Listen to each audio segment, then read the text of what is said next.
जरूरी है। दर्शकों नमस्कार, मैं हूं आपके साथ रोशनी और ये है MNS न्यूज नेटवर्क और आप देख रहे हैं MNS न्यूज टीवी। आइए देखते हैं आज की कुछ खास खबरें। सावधान, थोड़ी ही शराब बन सकती है मौत की वजह। अधिकतम रिसर्च में हम इस बात को सुनते चले आ रहे हैं कि थोड़ी मात्रा में शराब का सेवन करना सेहत के लिए काफी फायदेमंद होता है, लेकिन नए शोध में इन मिथक को पूरी तरह से तोड़कर रख दिया है।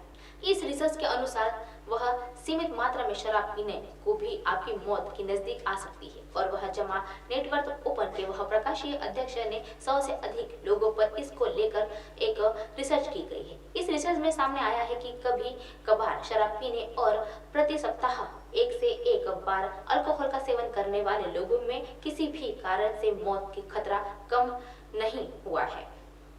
इस रिसर्च में सामने आया है कि महिलाओं के लिए 1 औंस के कम और पुरुष के लिए 1.5 औंस से कम शराब पीने से मृत्यु का खतरा काफी हद तक बढ़ गया है।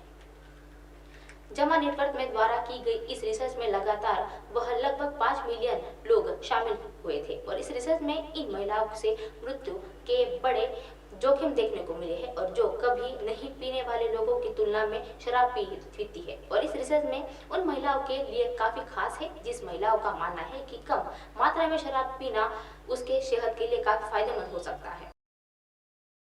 खुशबू सुंदर ने कहा, मेरे पिता ने मेरा शोषण किया है। खुशबू सुंदर बॉलीवुड और साउथ इंडस्ट्री की मशहूर हसीनाओं में से एक है, लेकिन आपको बता दें कि साल 2010 में उन्होंने राजनीति की तरफ रुख कर लिया था और साथ ही आपको बता दें कि हाल ही में वह नेशनल कमीशन ऑफ वीमेन के सदस्य भी बन चुके। जानकारी के लिए आपको बता दें कि खुशबू सुंदर ने बातचीत में बताया है कि अपनी निजी जिंदगी के बारे में कुछ खुलासा किया है, जहाँ पर उन्होंने साझा किया है कि जब वह 8 साल की थी तो उनके पिता ने उनका शारीरिक शोषण किया था और सेक्सुअल हरास की। खुशबू ने यह भी बताया है कि वह किसी तरह से अपने पिता उनको नहीं बल्कि उनकी माँ को भी शारीरिक शोषण करते थे, उनको परेशान करते थे।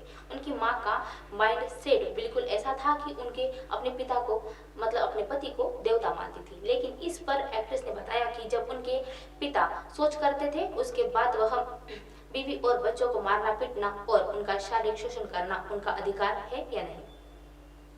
खुशबू सुंदर ने बताया कि जब उनका पिता द्वारा शारीरिक शोषण होने लगा तो वह 8 साल की थी, लेकिन 15 साल के होने पर वह उनके खिलाफ बोलने की हिम्मत जुटा पाई। और एक्ट्रेस ने विद द वीमेन इवेंट में बताया था कि मुझे इस बात का डर था कि मेरी माँ मुझ पर विश्वास नहीं करेंगी।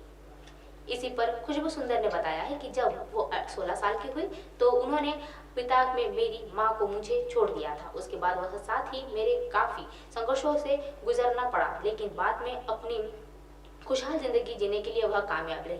लेकिन आपको बता दें कि खुशबू सुंदर ने बाद में फिल्म इंडस्ट्री की तरफ से रुख और कर लिया। उसके बाद बॉलीवुड इंडस्ट्री में भी द बर्निंग ट्रेन से उन्होंने डेब्यू किया था। इसके बाद वह उन्होंने साउथ इंडस्ट्री में काफी नाम कमाया, लेकिन अब वह राजनीति में अपना हाथ जमा रही है।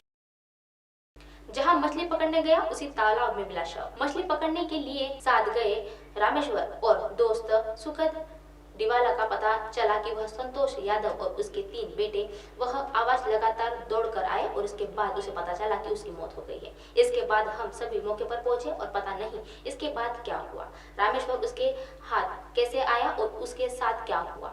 आज सुबह उनकी लाश मिलने की जानकारी सामने आई है।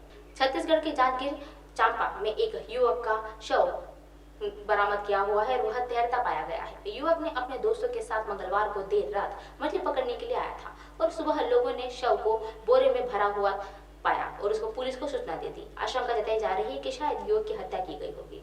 इसको लेकर तालाब मालिकों पर संदेह भी किया जा रहा है। फिलहाल पुलिस ने शव को निकालकर पोस्टमार्टम के लिए भेज दिया है। पुलिस का कहना है कि रिपोर्ट आने के बाद ही आगे कार्यवाही की जाएगी और मामला नवाबगढ़ थाना क्षेत्र का है। जानकारी के लिए बता दें कि वह इसके मुताबिक महंत निवासी रामेश्वर प्रसाद डिगस्कर 38 वर्षीय है और मिस्त्री का काम करता है। मंगलवार को अपनी बेटी का जन्मदिन मनाने के बाद वह 3 दोस्तों के साथ रात करीब 11:30 बजे पास में वह तालाब में मछली पकड़ने के लिए आया और जिस तालाब में वह गए थे और वहां ठेके पर वह मछली पालन किया जाता है और अगली सुबह वह रामेश्वर का शव तालाब में तैरता हुआ पाया गया। रामेश्वर ने दोस्तों को कहा कि मछली पकड़ता देख तालाब की रखवाली कर रहे लोगों को आवाज लगाई और इस पर वे भाग गए, लेकिन रामेश्वर वहीं फंस गया। पुलिस का कहना है कि सुबह ग्रामीणों ने शव तैरता हुआ देखा तो पुलिस को सूचना दे दी। इसके बाद ही मौके पर पहुंची शव को तालाब से बाहर निकाला गया और उसके शरीर पर मारपीट के चोट भी दिखाई दे रही थी। सिर पर गंभीर चोट भी थी और जिसके कारण उसकी मौत की आशंका जताई जा रही है। रामेश्वर का कहना है कि वह बोरे में मिला और इसके बाद वह मछली पकड़ने के गए। दोस्तों से पूछताछ की जाएगी और फिलहाल शव को पोस्टमार्टम के लिए भेज दिया गया है और रिपोर्ट्स आने के बाद ही मौत के स्पष्ट कारणों का पता चलेगा।